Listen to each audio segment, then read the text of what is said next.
In a quiet suburban town, people lived side by side, but not always in harmony.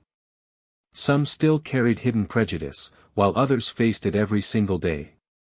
One afternoon, the sun blazed down on Maple Street, where life usually went on as normal. A group of teenagers were gathered outside a café, laughing and chatting. Among them was Aiden, a smart, confident black teenager who had just finished school. Aiden stepped into the café to grab an iced coffee. As he waited in line, the café owner, Mr. Collins, kept glancing at him suspiciously.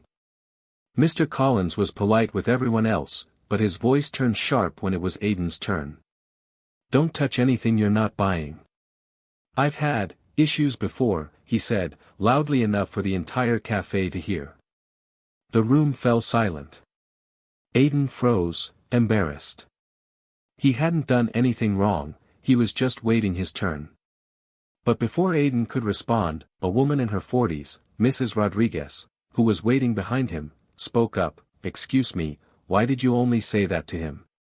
I didn't hear you warning anyone else." Mr. Collins brushed her off, muttering, "You wouldn't understand, some people just cause trouble." At that moment, fate intervened. A man at the far end of the café, dressed in a sharp suit, stood up. His name was Judge Harris, a respected figure in the town, though Mr. Collins didn't recognize him immediately. The judge walked over calmly and said, "I've been sitting here for 10 minutes and saw no trouble, only prejudice. Do you realize this young man has done nothing wrong? You've just humiliated him in front of everyone." The café went silent again.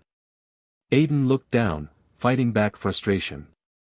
But then, the judge added, "And for your information, this young man just received a scholarship to the state university.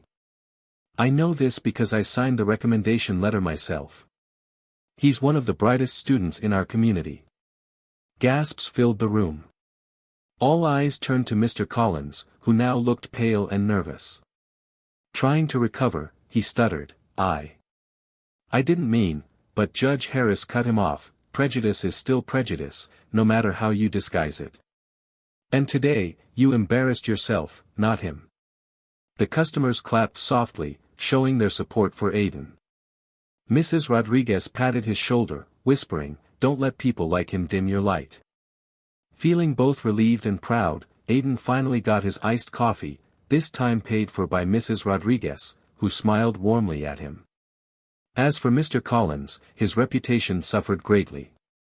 Word spread quickly about what had happened, and within weeks, his café saw fewer and fewer customers. The very community he thought he could look down upon stopped supporting his business. Meanwhile, Aiden's story of courage and dignity spread across the town. He had faced prejudice, but justice had arrived instantly, right in front of everyone. Prejudice may raise its head, but truth and justice can silence it instantly. Sometimes, standing up in the moment makes all the difference.